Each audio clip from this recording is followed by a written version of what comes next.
तर्पण में क्या है कुसा, तिल, जौ और अक्षत का महत्व। मित्रों, पितृपक्ष में श्राद्ध का आयोजन कब, क्यों और कैसे किया जाता है, इस विषय पर हमने अपने एक वीडियो के माध्यम से आपसे चर्चा की।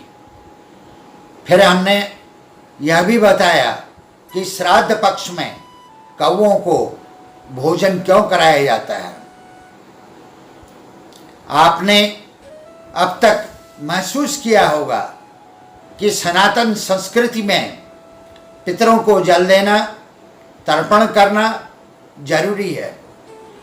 यह मनुष्य को उसकी जड़ों से जोड़े रखता है। सामान्य बोलचाल में भी हम कहते हैं कि व्यक्ति को आगे पीछे सोचकर चलना चाहिए। इसका गूढ़ अर्थ यही है कि एक तरफ मनुष्य पूर्वजों को अपनी अंगुली थमाकर रखे और दूसरी तरफ भावी पीढ़ी को भी स्थापित संस्कारों से जोड़कर रखे, यानी कि स्थापित संस्कार देकर जाए। तर्पण इस तरह कल, आज और कल की इसी सुंदर अभिव्यक्ति का सूत्रधार है। अब हम इस वीडियो में तर्पण में उपयोग में ली जाने वाली वस्तुएं एवं उनके महत्व आदि पर चर्चा करेंगे। शास्त्रों में विधान है कि तर्पण के दौरान पितरों को प्रकृति प्रदत्त शुद्ध पदार्थ ही समर्पित किए जाते हैं। इनमें कुसा, तिल, जौ, अक्षत प्रमुख रूप से शामिल है। आखिर ऐसा क्यों? इसका उत्तर आपको धीरे धीरे आगे मिलता जाएगा। आइए अब इन प्रकृति प्रदत्त पदार्थों के गुणों पर एक नजर डालें। सबसे पहले हम बात करते हैं कुसा की। श्राद्ध कर्म में सबसे महत्वपूर्ण पदार्थ है कुसा अथवा कुश घास।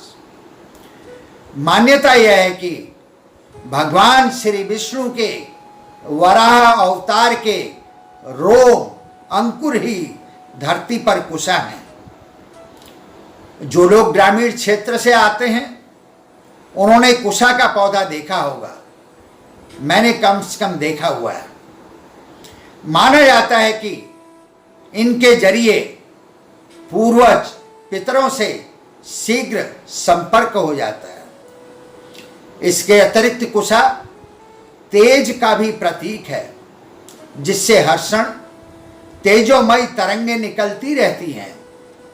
इन तरंगों के प्रभाव से श्राद्ध स्थल पर रज तम गुणों का प्रभाव कम हो जाता है, जिससे कि नकारात्मक शक्तियों के अनिष्टकारी प्रभाव कम हो जाते हैं। कुसा पितरों को मार्ग दिखाता है। श्राद्ध में समूल कुसा का प्रयोग करना चाहिए, इस बात का पूरा ध्यान रखें। अब हम बात करते हैं काले तिल की। काले तिल को यम का प्रतीक माना जाता है।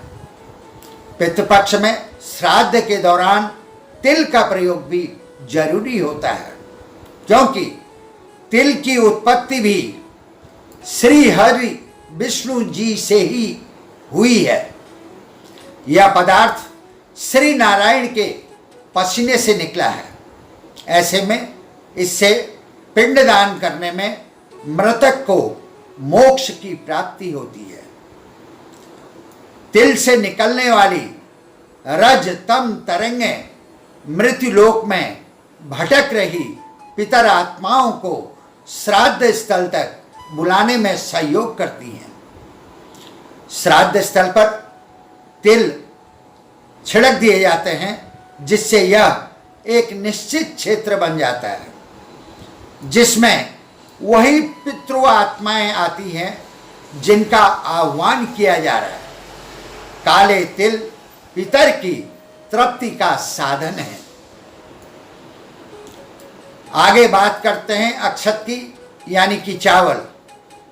अक्षत को पितरों को संतुष्ट करने वाला देव अन्न माना गया है। पितर आत्माओं की तृप्ति के लिए उन्हें अक्षत तर्पण किया जाता है। अक्षत जीवन का आधार है और धन धान्य का पहला प्रतीक है। पितरों को चावल की खीर अर्पित की जाती है। इसमें मिला हुआ मिष्ठान रस का और दूध चेतना का प्रतीक व स्रोत है। पितर इन्हें पाकर संतुष्ट होते हुए खीर की तरह ही परिपूर्ण रहने का आशीर्वाद देते हैं। खीर खाना पितरात्माओं की हर अतृप्त इच्छा की पूर्ति का संकेत है। बात करते हैं जौ की। जौ तृष्णा का प्रतीक है। कहा गया है जौ दान महादान। जौ यानी ऐसा पदार्थ या अन्न जो अनाजों में सर्वश्रेष्ठ माना गया है। यह सोने के ही समान शुद्ध और खरा माना गया है। यह उन तमोगुणी वैभव का प्रतीक है जिनके प्रति मनुष्य जीवन रहते लालायित रहते हैं। इनके प्रति जीवन रहते मोह कम नहीं हो पाता और मृत्यु के बाद भी यह इच्छा अतृप्त ही रह जाती है। अतएव तर्पण में जौ का प्रयोग पितरों को वैभव की संतुष्टि देता है। इसके साथ ही जौ नकारात्मक शक्तियों को हमेशा दूर रखता है। इस तरह प्रमुख रूप से ऊपर उल्लिखित पदार्थों यानी कि कुशा, जौ, तिल, अक्षत और साथ ही गाय के दूध, चंदन, पुष्प और गंगाजल आदि को उपयोग में लेकर तर्पण कराया जाता है और तर्पण विधि इस तरह संपन्न होती है। जिस किसी के घर में श्राद्ध कर्म जैसी विधि होनी हो वह कृपया पहले से समुचित मात्रा में पूरी शुद्धता के साथ इन पदार्थों को संग्रहित करके रखें। मित्रों, दर्शक मित्रों, आपसे मेरा अनुरोध है कि आप मेरे YouTube चैनल ज्ञान गंगा चैनल 1 को लाइक, सब्सक्राइब और शेयर करें। मेरी अगली वीडियो पा लीजिए पितृदोष से मुक्ति शुरू है श्राद्ध पक्ष विषय पर कल आपको उपलब्ध होगी। तब तक आपकी कुशलता की कामना के साथ आपका बहुत बहुत धन्यवाद।